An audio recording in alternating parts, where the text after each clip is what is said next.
하나님이 정말 살아계시고 정말 우리를 사랑하신다면 세상에 왜 이런 고통이, 내 인생에 이런 아픔이 있습니까? 아마 성도들이 이 땅을 살아가면서 끊임없이 하는 질문일 수 있겠다 생각이 됩니다. 그러나 이 땅에 고통을 주신 분은 하나님 아니십니다. 하나님이 이 땅에 고통을 주신 것이 아니다. 하나님은 세상을 오히려 아름답게 만드셨습니다. 그런데 사탄의 유혹에 넘어간 인간이 이 세상을 악한 장소로, 고통의 장소로 만든 것입니다. 몸에 병이 생기면 그게 뭐 때문에 생긴 병인지 정확한 진단을 해야 치료가 가능합니다. 이건 상식입니다. 어제 인터넷 뉴스를 잠깐 봤는데 인천의 개인 병원을 경영하고 있는 38세 된 젊은 의사죠. 의사인데 이 의사가 버스 터미널 광장에 넘어졌습니다. 의식을 잃었습니다. 사람들이 깜짝 놀라서 911 부르고 그리고 종합병원으로 그분을 모시고 갔습니다. 얼마 후에 깨어났습니다. 이분이 얘기합니다. 내가 의사입니다. 괜찮아요. 내가 이제 치료하도록 하겠습니다. 그리고 병원에서 나왔습니다. 그리고 병원 문 밖에 나와서 몇 걸음 걷지 못해서 또 쓰러졌습니다. 사람들이 급히 그를 다시 병원으로 옮겼고 그리고 한 4일 정도 있다가 이분이 죽었습니다. 진단은 뇌출혈이라고 그렇게 기록된 것을 보았습니다. 여러분, 의사라도, 자기 직업이 의사라도 뭐 때문에 온 것인지 무슨 문제인지 정확하게 진단하지 않으면 그것이 큰 불행을 가져오고 치료를 불가능하게 만드는 것입니다. 인생의 문제가 이와 똑같습니다. 이 세상의 고통이 무엇 때문에 어떻게 시작됐는가, 그 원인이 뭔가, 이것을 정확하게 알지 못하면, 바른 진단하지 못하면 치료를 받을 수도 회복을 얻을 수도 없다, 그런 얘기입니다. 그래서 계속해서 다른 사람 탓하고 심지어 하나님 탓하고 고생은 고생대로 하고 결코 그 고통에서 벗어날 수 없는 불행한 인생이 되어버리고 마는 것입니다. 오늘 본문은 우리에게 인생의 고통이 어떻게 시작이 되었는지 그 과정을 정확하게 알려주고 있습니다. 그런 의미에서 창세기는 인생의 지침서다. 우리에게 인생의 기본이 무엇인지를 가르쳐주고 문득문득 기본으로 돌아가 기본을 확인하고 충실하도록 만들어주는 은혜의 책이다 생각하게 됩니다. 세 가지 중요한 주제를 본문에서 함께 살피려고 합니다. 그 첫째가 유혹입니다. 하나님이 만드신 아름다운 세상에 아담과 하와가 살고 있었는데 그 세상이 그만 고통의 세상이 되어버리고 만 것은 사단의 꼬임에, 유혹에 아담과 하와가 빠져서 범죄했기 때문에 그렇습니다. 가장 간교했던 뱀을 도구로 삼은 사탄의 유혹으로부터 이 비극이 시작이 됐습니다. 그런데 기억해야 할 일은 에덴 동산에서 아담과 하와를 유혹하던 사단이 지금 이 시대에도 저와 여러분 우리를 유혹하고 있다는 것입니다. 내가 지금 유혹을 받고 있구나. 이 사실을 알기만 해도 그 싸움은 반 이상 승리한, 이긴 것과 다름없는 그런 싸움이 될 것입니다. 그런데 하와는 유혹이 찾아왔을 때 그게 유혹인지 몰랐습니다. 그리고 마침내 유혹에 빠졌고 그리고 범죄하게 된 것입니다. 자, 그렇다면 오늘 이 땅을 살고 있는 우리들이 유혹이 왔을 때 그게 어떻게 유혹인지를 알 수 있겠는가? 본문 속에서 좀 찾아보려고 합니다. 유혹이 이제 여러 방면으로 오고 있어요. 제일 먼저 온 것은 절대 진리를 의심하도록 만든 것입니다. 절대 진리가 의심된다는 순간이 내게 찾아오면 지금 내가 사탄에게 유혹을 받고 있구나. 빨리 눈치를 채야 합니다. 하나님이 각종 나무의 실과는 임의로 먹으라 그렇게 말씀하셨는데 뱀이 찾아와서 참으로 하나님 동산 모든 나무의 열매를 먹지 말라 하셨느냐? 하나님이 다 먹어라 그러셨어요. 그리고 생명 선악을 알게 하는 선악과 이거는 먹지 말아라 그렇게 말씀하셨는데 하나님이 말씀하신 그 절대 진리에 의심을 던져놓는 것입니다. 유혹의 출발입니다. 우리는 다 하나님 살아계신 하나님이시다, 그렇게 믿고 사는 사람들입니다. 그런데 어느 날 내 마음속에 하나님이 정말 살아계신가?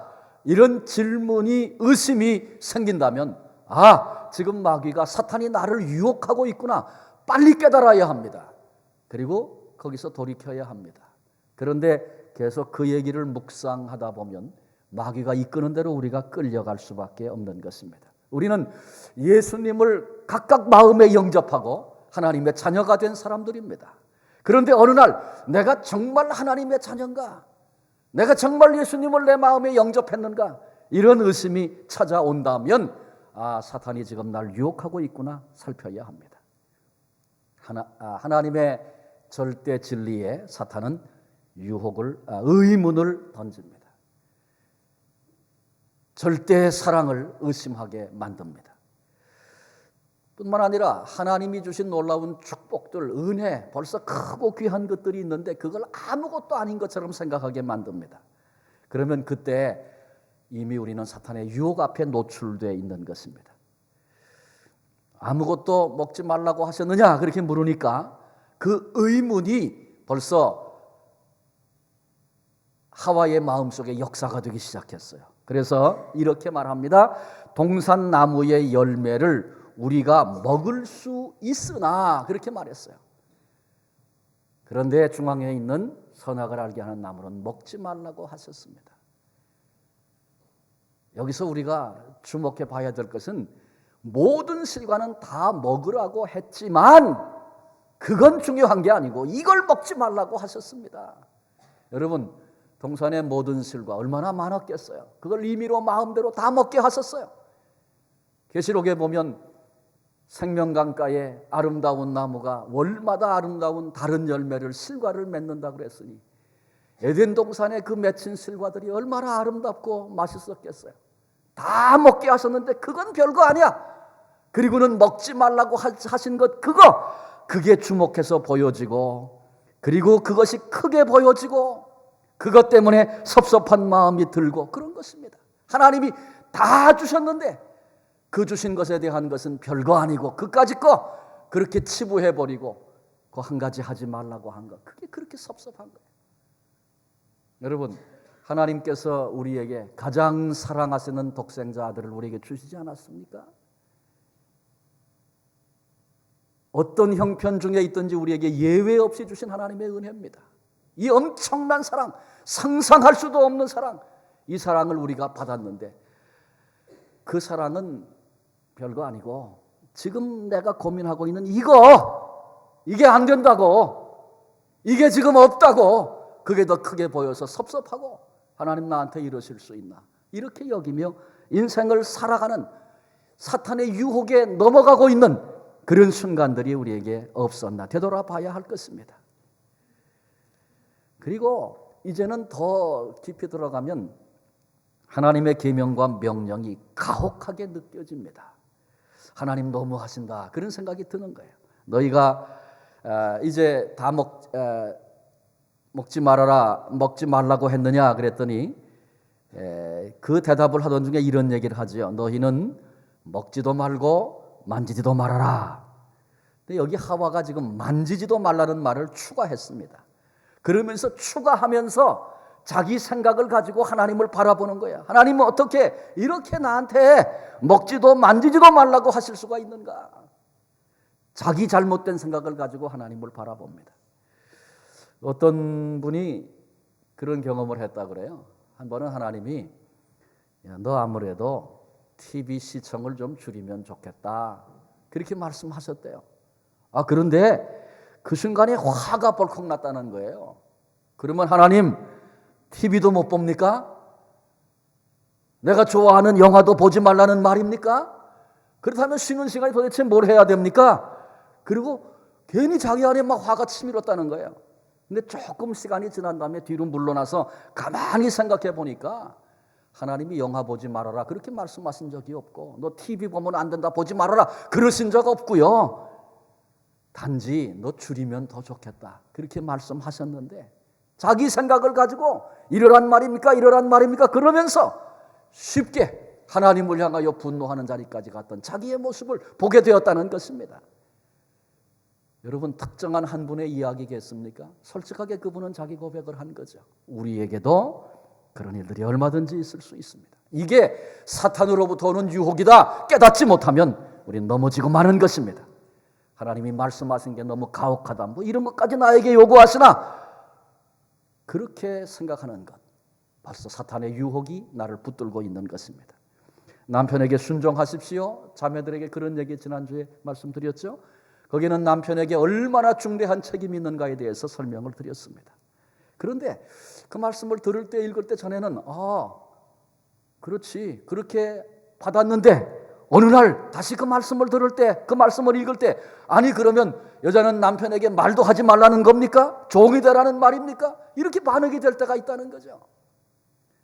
아니, 언제 말도 하면 안 된다, 종이 되라고 하셨습니까? 단지 순종해라 그러신 거죠. 근데 전에는 아무렇지도 않게 수용하고 받던 하나님의 말씀이 갑자기 어느 날 하나님 정말 너무하신다, 이런 생각으로 내가 반응하게 될 때, 이거 시험이구나, 유혹하고 있구나, 빨리 우리의 생각을 되돌아봐야 합니다. 또 한 가지 유혹은 죄를 져도 괜찮을 것 같다는 그런 생각이 드는 것입니다. 그건 굉장히 깊이 빠진 유혹입니다. 정령 죽으리라 하나님이 그러셨죠. 그 열매 먹으면. 그런데 하와는 뭐라 그랬어요? 죽을까 하노라 그랬습니다. 정령 반드시 죽겠다 하나님 그러셨는데 그 말은 쏙 빼버리고 죽으리라, 그 말씀을 죽을까 하노라, 아주 그 뉘앙스가 아주 묘한 그런 표현을 지금 하고 있어요. 하나님은 이거라고 단정적으로 말씀하셨는데 그걸 지금 약화시키고 있는 것입니다. 그러면서 하와 마음속에 이거 먹어도 죽지 않는 거 아닌가, 이런 생각이 드는 거예요. 그러니까 하와의 마음속에 사탄이 유혹하면서 의심을 던졌는데 그게 점점 자라가더니 죄도 아무것도 아니다, 그 결과 괜찮다, 이런 마음까지 가는 거죠. 그러니까 뱀이 아주 자신만만해가지고 절대로 안 죽는다, 먹어도 안 죽는다 그러지 않습니까? 그러니까 죄의 결과가 아무것도 아닐 것이다, 이렇게 느껴질 때 우리 깊은 유혹이 우리를 붙들고 있다는 거 알아야 합니다. 죄를 지면서 괜찮을 거야, 나는 괜찮아, 노름을 하면서 도박을 하면서 그것만 죄겠어요? 많은 죄를 범하면서 그러면서 노름과 도박을 나는 취미라고 생각하고 있으니까 괜찮아, 나는 마음만 먹으면 언제라도 빠져나올 수 있어. 이건 죄의 결과를 우습게 생각하는 겁니다. 어디서부터 그런 확신이 오는 겁니까? 그건 사탄이 주는 것입니다. 오히려 지금 내가 깊은 유혹 중에 있구나 라고 하는 것을 증거해 주는 증거입니다. 심지어 사탄은 하나님의 동기를 의심하도록 유혹했습니다. 그래서 선악과 먹으면 결코 죽지 않으리라, 오히려 눈이 밝아져서 하나님같이 될 것이다. 그러니까 지금 사탄의 유혹은 이런 겁니다. 하나님이 우리 인간이 그걸 따먹고 하나님처럼 될까 봐 그게 싫어서 그래서 먹지 말라고 하신 거다. 하나님의 동기까지도 의심하도록 유혹하고 있습니다. 자, 이 같은 유혹이 에덴만 아니라 오늘 이 시대 우리에게도 있습니다. 저마다 다른 모습으로, 어쩌면 지금 삶의 문제와 여건과 환경 속에서도 유혹이 나를 붙들고 있는지 모릅니다. 그것을 분별할 수 있어야 합니다. 두 번째로 생각하려고 하는 것은 범죄에 따른 저주에 대한 문제입니다. 뱀의 유혹이 찾아왔을 때 아담도 하와도 눈치를 채질 못했습니다. 알아차리질 못했습니다. 그래서 결국은 유혹에 빠졌죠. 그리고 범죄하고 선악과를 따먹었습니다. 죄가 파괴를 가져왔고 마침내 저주 아래 인생이 놓이게 된 것입니다. 죄는 먼저 자신을 파괴합니다. 내면이 파괴되면 우리 인간에게는 수치심이 찾아옵니다. 자기들이 벗은 줄 알고 무화과 나무 잎을 엮어서 치마를 만들어 입었다, 수치가 생겼다는 것입니다. 여러분, 죄는 수치심을 심어줍니다. 눈 하나 깜짝 안 하고 양심에 털난 사람처럼 큰 죄를 저지른 사람도 체포돼서 붙들릴 때 기자들이 와서 사진 찍으려고 하면 다 감추고 고개 돌리고 고개 숙이고, 왜 그렇습니까? 수치심이 그 마음속에 있기 때문에 그런 것입니다. 수치심이 심해지면 이미 더럽혀진 몸, 이런 절망감에 빠져서 어떤 사람은 자기 자신을 내던져 몸을 파는 사람이 되기도 하고 술 중독, 마약 중독, 섹스 중독, 노름 중독에 빠지기도 합니다. 여러분, 보통 이 중독 증세를 가진 사람은 어린 시절에 형성된 수치심으로부터 비롯된 경우들이 많다는 사실을 아십니까? 수치심은 참된 우정이나 참된 사랑이 불가능하도록 만듭니다. 사람들이 내 참모습을 보면, 알면 실망할 것이다, 경멸할 것이다, 이런 마음이 그 속에 있어요. 그래서 가면을 쓰고 아주 제법 괜찮은 모습만 보이고 삽니다. 사람들은 괜찮다, 행복하다 그렇게 느끼죠. 그렇지만 그 행복과 기쁨은 진짜가 아니라 가짜입니다. 거짓으로 자기를 포장하고 일생을 그렇게 사는 것입니다. 그래서 죄는 결국 수치심을 동반하고 자기 자신을 파괴하는 자리에 이르게 만듭니다. 또 동시에 이 죄가 하나님과의 관계를 파괴했습니다. 공포와 두려움을 낳았습니다. 내가 어디 있느냐? 10절에 보니까 내가 벗었으므로 두려워하여 숨었나이다. 하나님과 매일 만나고 대화하던 교제와 사랑의 관계였는데 이제 그 관계가 깨지고 두려워서 하나님 얼굴을 피하여 숨게 된 것입니다. 내가 벗었으므로 두려워하여 숨었나이다. 이때 아담이 왜 이런 결과가 왔는지 그 원인을 지금 모르고 있어요. 그래서 뭐라고 얘기해요? 내가 벌거벗은 것 때문에 두려워서 숨었습니다. 지금 그렇게 말하고 있는 것입니다. 그러면 그 전에 하나님하고 사랑하고 교제하고 대화할 때는 벌거벗지 않았다는 말입니까? 그때도 벌거벗었어요. 벌거벗고 살았어요. 그때도. 그러니 벌거벗은 것은 지금 아무런 문제가 아니에요. 죄가 하나님을 두려워 숨게 만드는 것이 되었다, 그런 얘기입니다. 근데 지금 아담은 그걸 전혀 모르고 벌거벗은 것 때문에 내가 숨었다는 것입니다. 그래요, 죄는 언제든지 우리 속에 두려움을 심어줍니다. 이웃과의 관계도 파괴됐습니다. 11절에 이르시되 누가 너의 벌거벗었음을 내게 알렸느냐? 내가 내게 먹지 말라 명한 그 나무 열매를 내가 먹었느냐? 하나님이 이 질문을 하시면서 너 벌거벗었다는 걸 어떻게 알았니? 그러면서 뭐라고 말씀하세요? 내가 내게 먹지 말라 명한 그 나무 열매를 내가 먹었느냐? 하나님께서 너 그거 불순종했기 때문에 그래서 너 벌거벗게 된 걸 내가 아는 거야. 하나님 지금 이렇게 말씀하시는데 이 질문 앞에 아담이 핑계를 댑니다. 하나님이 내게 주신, 그래서 나와 함께 있는 그 여자가 주었는데 어떻게 안 먹을 수가 있겠습니까? 그 핑계는 자기 아내를 손가락질 지고 하는 거예요. 저 여자 때문에 내가 먹었다는 거죠. 그리고 더 나아가서 그 여자를 내게 주신 하나님 해필이면 그런 여자를 내게 주셨어요. 그전에는 내 뼈 중에 뼈요 살 중에 살이라고 고백했던 그 하와, 발견하고 그렇게 감격했던 그런 사랑의 관계였는데 그 여자를 주신 하나님이 핑계와 원망이 그렇게 지금 흘러가고 있습니다. 하나님이 하와에게 다시 물으셨죠. 하나님, 뱀이 나를 꿰는데 안 먹을 도리가 있습니까? 책임 전가하고 있습니다. 그런데 어떠면 이렇게 책임을 전가하는 일은 당연한 일일 수 있습니다. 수치감과 두려움이 가슴에 있는 사람은 그것을 벗어나려고 자기의 책임을 언제든지 다른 사람에게 돌리도록 돼 있는 것입니다. 부부관계, 아내는 순종하고 남편은 사랑하는 그런 복된 관계로 하나님이 지어주셨는데 이제 그 관계가 원망과 투장의 관계로 저주 아래 이제 놓이게 된 것입니다. 뿐만 아니라 자연과의 관계도 파괴됐습니다. 땅이 황폐해졌다. 땅은 너로 말미암아 저주를 받고 너는 내 평생에 수고하여야 그 소산을 먹으리라. 땅이 아담으로 인해서 저주를 받습니다.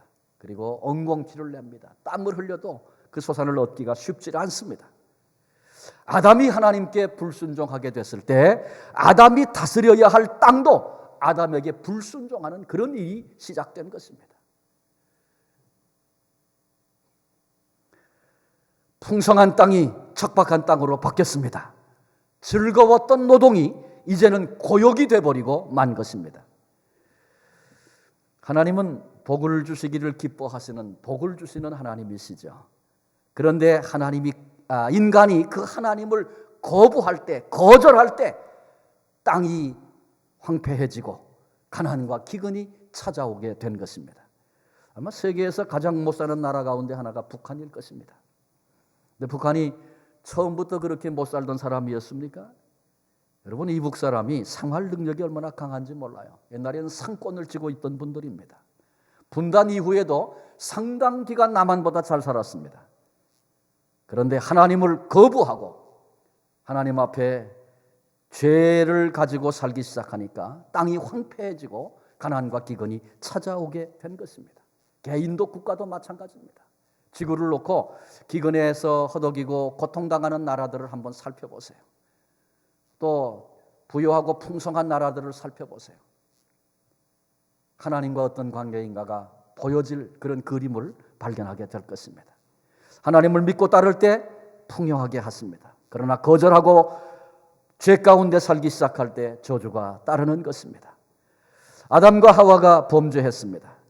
그러자 그 죄가 자신을 파괴하고 하나님과의 관계, 이웃과의 관계, 심지어는 자연과의 관계까지 파괴해서 이제 저주 아래 아담과 하와가 인생이 놓이게 된 것입니다. 여러분, 우리의 삶에 고통이 있는 것은 우리의 삶 속에 저주의 흔적들이 있는 것은 우리가 아담의 후손이기 때문에 그렇습니다. 죄의 결과인 것입니다. 자, 그렇다면 이 저주에서 벗어나려면 어떻게 해야 됩니까? 죄 때문에 온 것이니까 죄의 문제가 해결돼야죠. 그래야 모든 저주에서 벗어날 수 있구나. 이것이 정확한 성경이 말씀하고 있는 진단입니다. 그런데 우리 인간은 고난이 왔을 때, 저주가 우리를 힘들게 누를 때, 문제가 있을 때마다 죄로부터 시작된 저주, 이것은 깨닫지 못하고 사람을 원망하고 하나님을 원망하는 이런 잘못을 또한 범하게 되는 것입니다. 하나님은 저주를 내리시는 하나님은 아니십니다. 범죄한 아담과 하와에게 하나님이 저주 내리신 것 아닙니다. 오늘 본장이 죄를 짓고 저주 아래 놓이게 된 과정을 설명하고 있는 것은 죄가 가져다 주는 저주가 어떤 것인가를 하나님이 지금 설명하고 계신 것입니다. 왜 죄가 이런 저주를 가져왔다고 하나님이 설명하고 계십니까? 저주 아래에 있는 인생들을, 저주 아래에 있는 우리들을 구원하시기 원하셔서 죄가 가져다 준 저주가 이런 것들이라고 지금 말씀하고 계신 것입니다. 이제 마지막 세 번째로 은혜에 대해서 살피려고 합니다. 인간이 범죄하고 그리고 관계가 파괴되고 저주 아래 놓이게 되었습니다마는 그 형편 중에도 여전히 하나님의 은혜가 거기 있었습니다. 선악을 알게 하는 나무의 열매 먹지 말아라. 먹는 날에는 반드시 죽으리라 말씀하셨습니다. 그런데 그거 먹었죠? 그러면 죽고 이제는 끝, 더 이상 아무것도 없어. 하나님 그러시지 않았다는 겁니다. 하와에게 내가 범죄했기 때문에 잉태하고 출산하는 고통 따른다. 그러나 후손이 이어지겠다는 것입니다. 하나님이 인간을 포기하시지 않는다는 것입니다. 너희가 범죄하고 이런 저주 아래 놓였지만 세대를 통하여 하나님의 사람들이 계속해서 일어나도록 도와주시겠다는 것입니다. 하나님의 은혜입니다. 아담과 하와가 범죄해서 관계가 깨어짐으로 땅이 황폐하게 되었다고 말씀을 드렸습니다. 땅이 저주를 받았습니다. 그러나 그럼에도 불구하고 아담이 땀 흘려 수고할 때 가시덤불과 엉겅퀴를 내는 땅이지만 소산을 먹으리라, 밭의 채소를 먹으리라. 땅이 저주를 받아서 황폐하게 되고 아담을 거슬리지만 내가 땀 흘려 수고할 때 먹는 것 먹게 하시겠다. 열매 주시겠다. 이전에도, 죄 짓기 이전에도 아담은 일을 했습니다. 왜? 그거 다 맡기셨으니까 하나님께서. 그런데 그때 하는 일은 일하고 나면 상쾌하고 즐거웠습니다. 그런데 죄를 짓고 나니 이제 일이 고역이 된 것입니다. 그러나 일이 고통스럽고 힘들지만 그래도 굶어 죽지 않고 결실하게 될 것이고 내가 먹게 될 것이다. 하나님의 은혜를 말씀하시는 것입니다.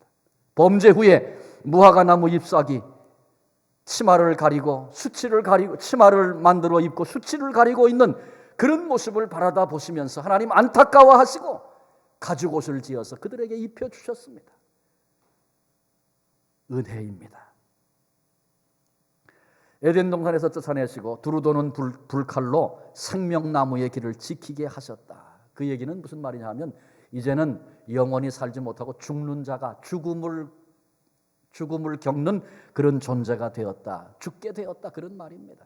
그런데 여러분, 여기에도 하나님의 은혜가 있다는 사실을 알아야 합니다.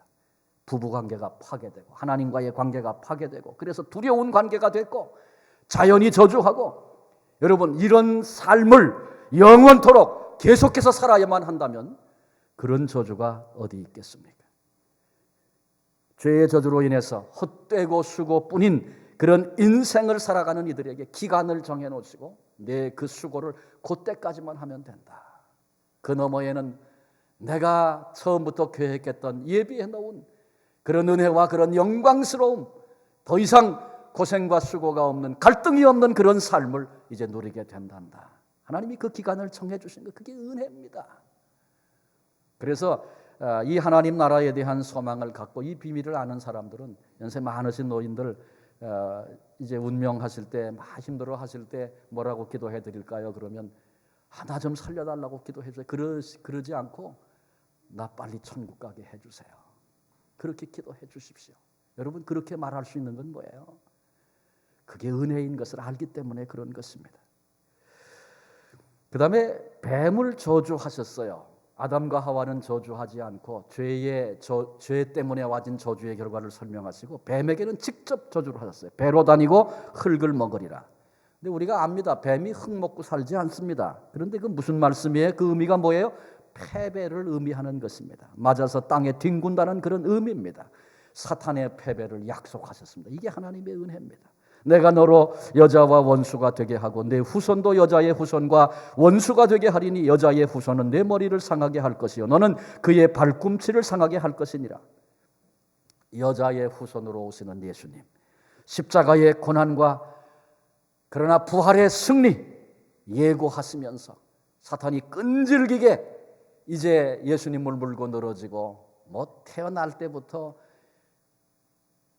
다 죽이려고 작정하고 덤비지 않습니까? 그래서 괜히 죄 없는 아이들만 죽었죠. 그 일부터 시작해가지고 기회만 되면 예수님을 없애려고 그랬어요. 그리고 마지막엔 십자가에 못 박고 쾌재를 불렀습니다. 예수님의 발꿈치를 물었습니다. 그러나 주님께서 부활하심으로 마귀가 가지고 있는 가장 큰 힘이라고 자랑하고 그것으로 위협하고 있는 죽음의 권세를 주님이 깨뜨리신 것입니다. 그것을 이미 약속하시고 미리 말씀해 주셨습니다. 우리 그 집안에 흐르는, 가게에 흐르는 저주, 그런 책 옛날에 있었죠. 혹시 보신 분들이 계신지 모르겠어요. 그거 읽어보지 않아도 대충 어떤 의미의 얘기라는 건 다들 아실 것입니다.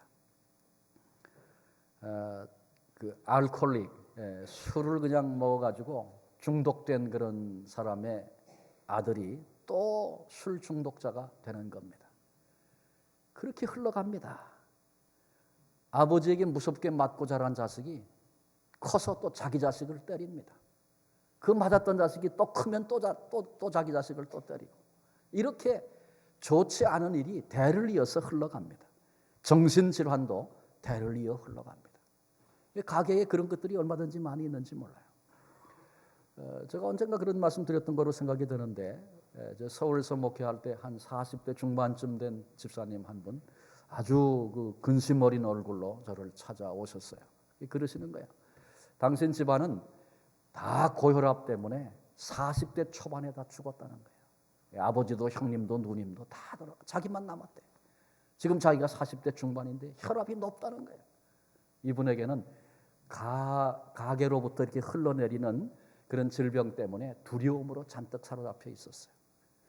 제가 그분에게 원리를 잘 알았던 것도 아닌데 하나님이 탁 이렇게 지혜를 주셔서 제가 그런 얘기를 했어요. 집사님, 두려워하지 마십시오. 두려워하시면 속는 겁니다. 인간이 가게의 혈통을 타고나는 것이 사실이지만 예수님이 우리의 혈통을 바꿔주셨습니다. 십자가에 피를 흘려주셔서 그걸 우리에게 쏟아부어 주심으로 새로운 혈통, 새로운 가문 만들어 주셨습니다. 두려워하지 마세요. 나는 이제 내가 조상으로서 물려받았던 그런 혈통과 가문이 아니라 예수님의 혈통을 이어받아서 하나님의 가족이 됐다. 그거 신뢰하고 한번 살아보십시오. 이분이 그날 그걸 작정하고 아주 밝은 모습으로 돌아가셨어요. 지금 한 70대 중반쯤 됐는데 지금도 테니스 치실 겁니다. 아마 그분. 제가 그 과정을 제가 보고 알고 있으니까. 예수님을 영접하면 아담과 하와의 후예들에게 계속적으로 흘러나오는 이런 집안의 저주가 있을지라도 이런 모든 저주로부터 해방되고 자유하게 되는 것입니다. 새로운 혈통과 새로운 가문을 예수님께서 우리에게 만들어 주신 것입니다. 사도 바울은 고린도후서 5장 17절에 그런즉 누구든지 그리스도 안에 있으면 새로운 피조물이라. 보라, 이전 것은 지나갔으니 새 것이 되었도다. 이전 것은 뭡니까? 지나가버린 이전 것, 저주 아래 있던 것들입니다. 아담과 하와의 혈통 때문에 이어받던 것들입니다. 그런데 이제 새 것이 되었다. 새로운 혈통 되었다는 것입니다. 저주로부터 해방된 존재가 되었다는 것입니다.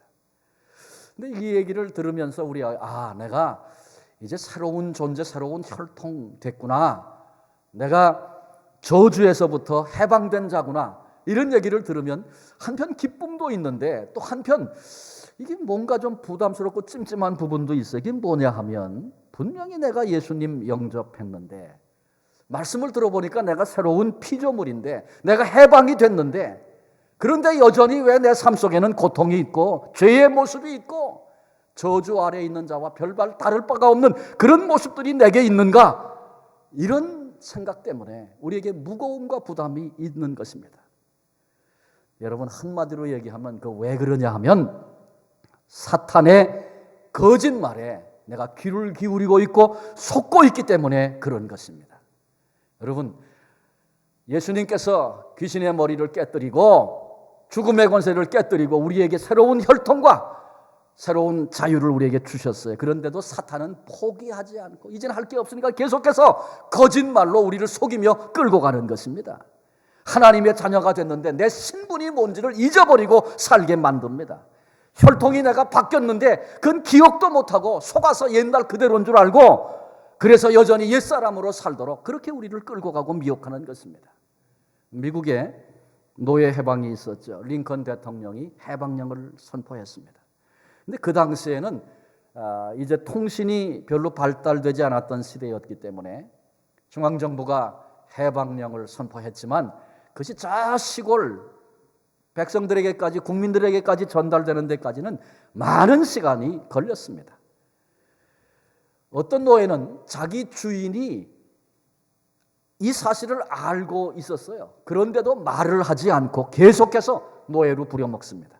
근데 만일 이때 노예가 해방령이 내렸다. 그 사실을 알고 자기 권리를 주장했다면 더 이상 노예살이 할 필요 없는 겁니다.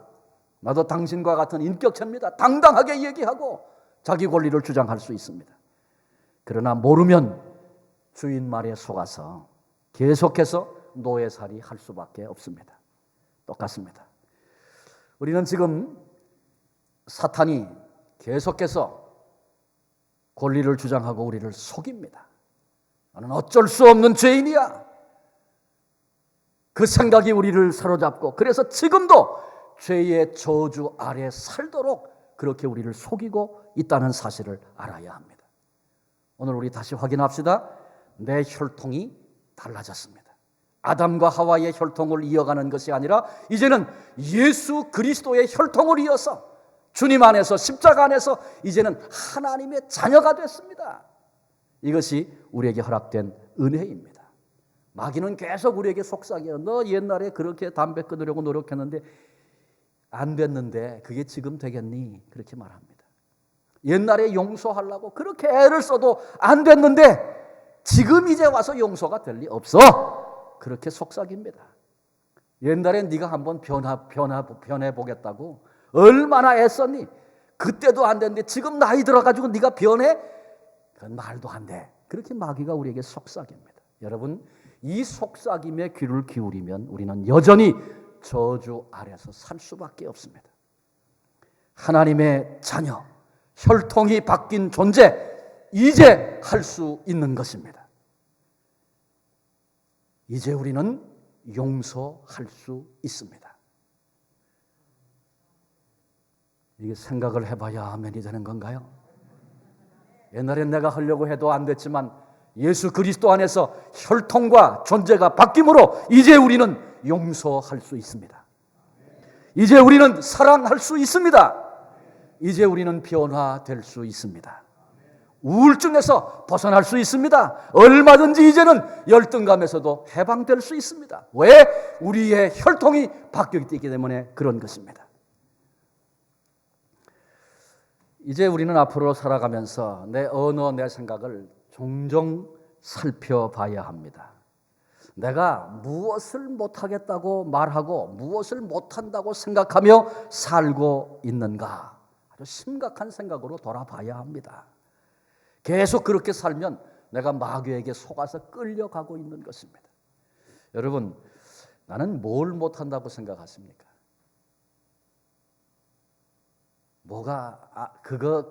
그렇게는 난 못 살아. 여러분, 뭐가 안 된다고 생각하십니까? 혹시 기도가 안 된다고 생각하시는 분 계십니까? 속는 겁니다. 속는 거. 그 생각 묵상하고 살면 평생 기도 못합니다. 기도는 하나님과의 대화니까 나는 이제 하나님의 자녀이기 때문에 내가 하나님과 얘기할 수 있어, 대화할 수 있어, 선포하고 입을 여십시오. 하나님께서 기도의 사람 되게 하실 것입니다. 내가 그동안에 실패했고 안 됐던 것 있습니까? 내가 이제는 혈통이 바뀌고 하나님의 자녀다 할 수 있다. 나는 할 수 없는 존재지만 하게 하시는 하나님의 사랑이 지금도 날 붙들고 계시다 선포하고 그 일을 향하여 발걸음을 옮겨 나가시기를 바랍니다. 내가 하나님의 자녀라면 아담과 하와의 저주에서 벗어난 새로운 혈통을 가진 그런 존재라면 더 이상 안 된다, 못한다, 그렇게는 못해, 그렇게까지는 하고 살 수 없어. 여러분, 이 마귀가 속삭이는 속삭임에 더 이상 귀를 기울이지 말고 하나님이 약속하신 것들 붙잡고 선포하고, 그리고 아직 잘 안 돼도 괜찮아요. 그것을 향해서 믿음의 발걸음을 옮기십시오. 하나님이 도와주실 것입니다. 처음에는 잘 안 되고 또 넘어지기도 하고, 그러나 괜찮아요. 계속해서 우리는 자라갈 것이고, 그리고 하나님께서 그 일 때문에 기뻐하시는 아름다운 모습이 내 삶 가운데 향기로 나타나고 드러나게 될 것입니다. 자녀됨의 권세, 이건 특권입니다. 자녀가 되면 신분이 바뀐 겁니다. 혈통이 바뀐 것입니다. 더 이상 아담과 하와의 혈통이 아니라는 것입니다. 하나님이 우리에게 허락하신 새로운 혈통 가지고 내게 주신 권세 마음껏 누리면서 정말 내 안에 어떤 환경이 와도 그렇다고 해서 무슨 권세를 가지고 또 우리가 해방이 되었고 그렇다고 해서 무슨 환경이 다 100% 좋아지고 뭐 아픈 데가 하나도 없고 뭐 하는 것마다 다 잘 되고 그런 얘기하고 있는 겁니까? 여러분, 그런 의미의 얘기가 아닙니다. 어떤 환경, 어떤 자리에 있을지라도 거기서 더 이상 그것에 종노릇하지 않고 저주받은 자의 모습으로 살지 않고 어떤 자리에 어떤 환경이 있어도 거기서 하나님의 자녀로 번듯하게 일어나서 오히려 사람들에게 좋은 영향, 거룩한 영향 주면서 의미 있는 값진 삶을 오늘 살게 하시고 마침내 하나님 앞에 그 승리자로 노래하며 영광스럽게 우리를 서게 하실 하나님의 은혜가 예수 그리스도의 십자가로 말미암아 우리에게 주어졌다, 그 말씀입니다. 내가 혈통이 바뀐 것 다시 확인하고 자녀됨의 이 권세와 특권을 누리며 삶의 자리에서 정말 빛나고 빛처럼 소금처럼 하나님 앞에 이 세상 속에 그렇게 살아드리는 아름다운 승리의 삶이 우리 모두에게 있어지셔서 날마다의 삶이 감격이고 감사하고 그 은혜 생각하면 오늘도 또 기뻐하고 나를 누르는 것들 많이 있어도 그것이 결코 저주가 될 수 없는, 여전히 내가 하나님의 사랑 안에 있고 하나님의 사랑받는 자임을 확인하며 그 길을 걸어가 승리할 수 있는 우리 모두가 되시기를 주님의 이름으로 축원합니다. 기도하시겠습니다. 하나님, 이 땅에 수많은 사람들이 인생의 괴로움에 허덕이고 있고 무거운 짐에 매여서 원망과 낙담으로 저주받은 자의 모습으로 인생을 살고 있는 것을 생각합니다. 아담과 하와의 혈통을 이어받은 이들이기에 그럴 수밖에 없었구나 생각합니다. 내게도 그런 모습과 그런 삶이 있었었는데 내가 주님을 알지도 못할 때에 우리를 사랑하셔서 십자가에 죽으신 우리 주님, 그런데 이제 우리가 하나님의 자녀가 되었으니 우리에게 베푸시는 그 사랑이 얼마나 클는지 말씀 앞에 비춰보며 다시 한번 내가 하나님의 자녀된 것이 얼마나 큰 특권이고 내 혈통을 바꿔주신 것이 얼마나 큰 은혜인가 되새기며 감사의 마음으로 아버지 앞에 고개 숙였습니다. 하나님께서 이미 베풀어 주신 은혜가 이렇게 놀랍고 큰데 이 비밀을 알지 못한 채 그건 별것 아닌 것으로 생각하고 썩어질 것 잠깐의 것, 거기 눈이 어둡고 내 인생 매여서 여전히 종노릇하고 저주 아래 있는 자로 살지 않기를 결단합니다. 하나님의 자녀임을 선포합니다. 안 된다고 더 이상 주저앉는 자가 아니라 나는 할 수 없지만 하게 하시는 능력의 주님이 나를 붙들고 계시고 하나님이 내 아버지이심을 선언하면서 오늘 연약할지라도 부족할지라도 그 발걸음 이제 결단하며 옮겨 나아가게 하시고 자라나며 하나님을 기쁘시게 해드리며 그래서 어떤 환경 어떤 자리에서도 거룩한 하나님의 영광을 드러내고 아버지의 기쁨이 될 수 있고 주변 많은 사람들에게 소망과 용기와 거룩한 영향력을 끼치며 우리의 인생 존재가 참 값지고 보배로운 그런 자로 주시는 기간 동안 남은 생에 그렇게 살다가 계획해 놓으신 그 영광 앞에 기쁨과 감사로 모두가 다 그렇게 설 수 있는 한 사람 한 사람 하나님의 사람, 하나님의 자녀들 될 수 있도록 도와주시고 또 이 한 주간 동안에 어떤 문제가 우리를 눌러도 내가 누구인가를 선포하며 기쁨으로 이 길을 걸어 승리하는 믿음의 장부들 다 되게 하옵소서. 우리를 저주의 혈통에서 아담과 하와의 혈통에서 거룩한 혈통으로 하나님의 자녀로 그렇게 바꾸어 주신 예수 그리스도의 이름으로 감사하며 기도하옵나이다. 아멘.